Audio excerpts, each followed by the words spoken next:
जय श्री कृष्णा। राधे राधे भक्त जैनों, आज आप सुनेंगे सोमवार की व्रत कथा। एक बार की बात है, सबर शक्तिमान बनने के लिए रावण ने घोर तप किया। भगवान शिव ने उसे दर्शन देकर कहा, रावण, मैं तुम्हारी तपस्या और संगीत से प्रसन्न हूँ, वर मांगो। यह आत्मलिंग मैं तुम्हें प्रदान करता हूँ, पर याद रहे तुम इसे जहाँ रख दोगे वो ही उसी जगह स्थापित हो जाएगा। हे प्रभु, मुझे आत्मलिंग प्रदान करे, मैं उसे लंका में स्थापित करके उसकी पूजा करूँगा। प्रभु, मैं इसे तुरंत ही लंका ले जाकर वहाँ स्थापित कर दूंगा।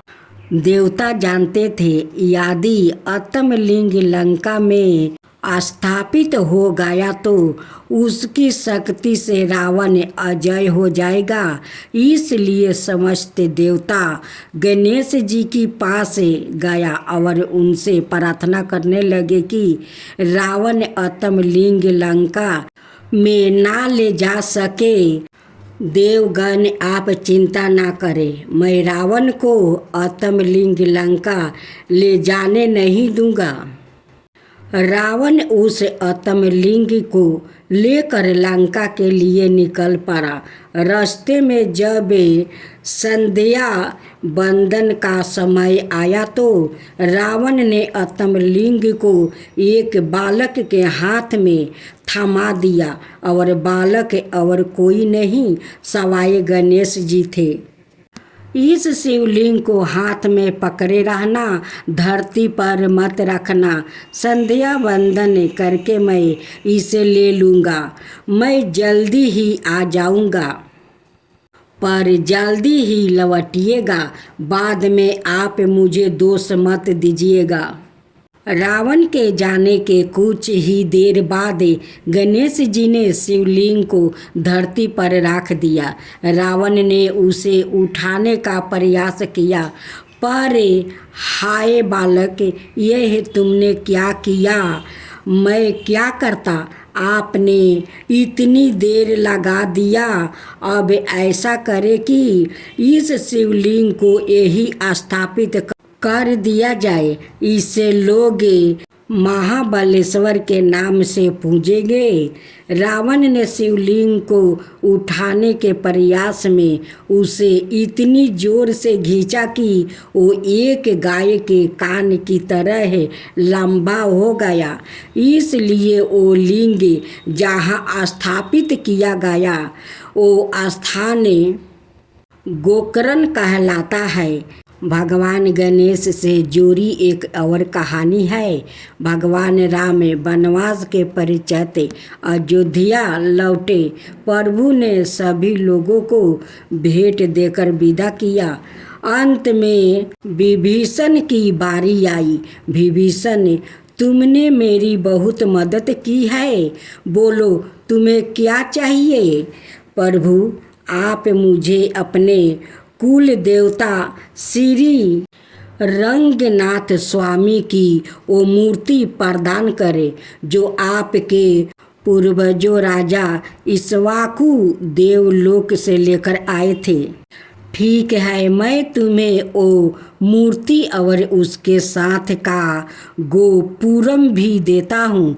इसे रास्ते में कहीं भी धरती पर रखे बिना सीधे लंका ले जाना। मैं धन्य हुआ, जैसी आपकी आज्ञा प्रभु। विभीषण रंगनाथ स्वामी की मूर्ति को लेकर श्री रंगम पहुँचे। वहाँ गणेश जी की प्रेरणा से उनके मन में कावेरी स्नान करने की इच्छा जागी। वो सोच ही रहा था कि मूर्ति को कहाँ रखा जाए कि एक ब्रह्मचारी वहाँ आ गया। बालक, तुम ठीक समय पर आए हो। थोड़ी देर के लिए इस गोपपुरम को अपने हाथों में पकड़े रखो, मैं स्नान करके इसे तुमसे ले लूँगा। राजन, मैं तो एक छोटा बालक हूँ। मैं इसे अधिक समय तक उठाकर नहीं रख पाऊँगा। मैं आपको 3 बार पुकारूँगा, उस पर भी आप यदि नहीं लौटे तो मुझे मजबूरन इसे धरती पर रख देना पड़ेगा। मुझे मंजूर है। विभीषण कावेरी में स्नान करने लगे और उन्हें समय का भावना नहीं रहा। राजन, यह गोपपुरम में अत्यंत भारी है। राजन, विभीषण उस बालक की आवाज़ नहीं सुन पाए। तब जहाँ पर कावेरी नदी 2 भागों में बट जाती है, उस स्थान पर बालक ने गोपपुरम को रख दिया। कुछ समय बाद विभीषण स्नान करके लौटा। मैंने तुमसे कहा था ना कि इसे नीचे मत रखना। क्या करता राजन, मैं इसे उठाने में असमर्थ हो गया था।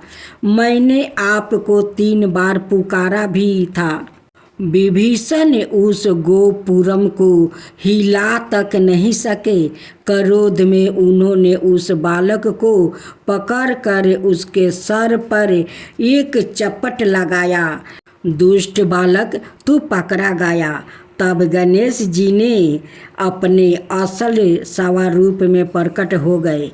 आज भी तिरुचि के किले पर गणेश जी के सिर पर विभीषण द्वारा लगाए चपट का निशान है।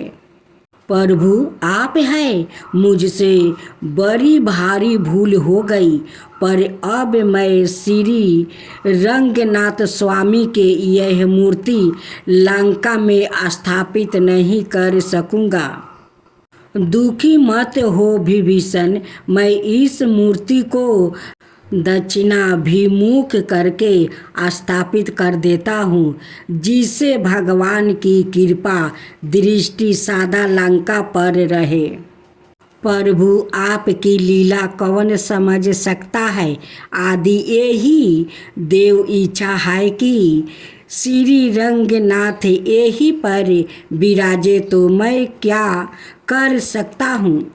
विभीषण की पिता श्री द्वारा रावण को पर्याचित आत्मलिंग मैंने गोकर्ण में स्थापित किया। अब श्री राम द्वारा दिया गया रंगनाथ स्वामी का विग्रह मैं यहाँ स्थापित कर रहा हूँ।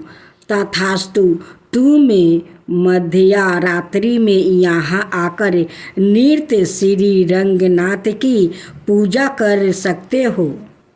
मेरी तो यही प्रार्थना है कि श्री रंगनाथ की कृपा दृष्टि लंका पर सदाए बनी रहे।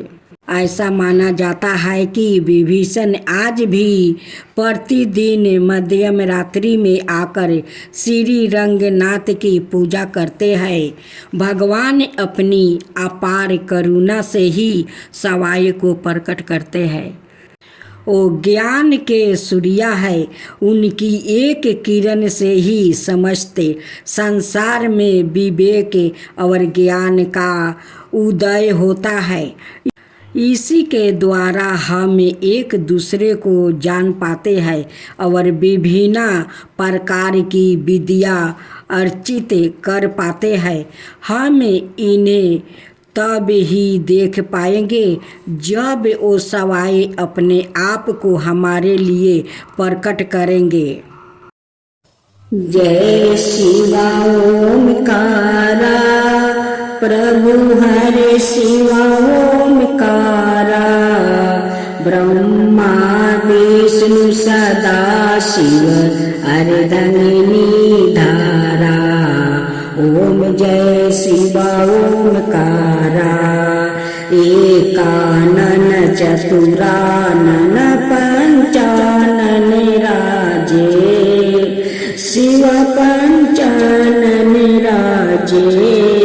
हंसासन गरुड़ासन विषवाहन साजे।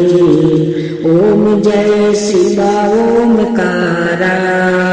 दो भुज चार चतुर भुज दस भुज अति सोहे। तीनों रूप निरखता त्रिभुवन जनि मोहे। ओम जय शिवा ओमकारा। अक्षर माला बने माला मंगी माला तारी। चंदन मृग मद सोहे बोले सुभिकारी। ओम जय शिवा ओमकारा। श्वेतांबर पीतांबर बागंबर अंगे। सनकादिके बरे मादिकी भूतादिकी संगे। ओम जय शिवा ओमकारा। करिके मध्यम कमंडल चक्र त्रिशूल धरता। जग करता जग भरता जग पालन करता। ओम जय शिवा ओमकारा। ब्रह्मा विष्णु सदा शिव जानते अविवेका। प्राण बचर के मध्यम यह तीनों एका। ओम जय शिवा ओमकारा। तिरगुण शिव जी के आरती जो कोई नर गावे। शिवा जो कोई नर गावे। कहत शिवानंद स्वामी मन भजत शिवानंद स्वामी। मन बाचित फल पावे। ओम जय शिवा ओमकारा। जय शिवा ओमकारा।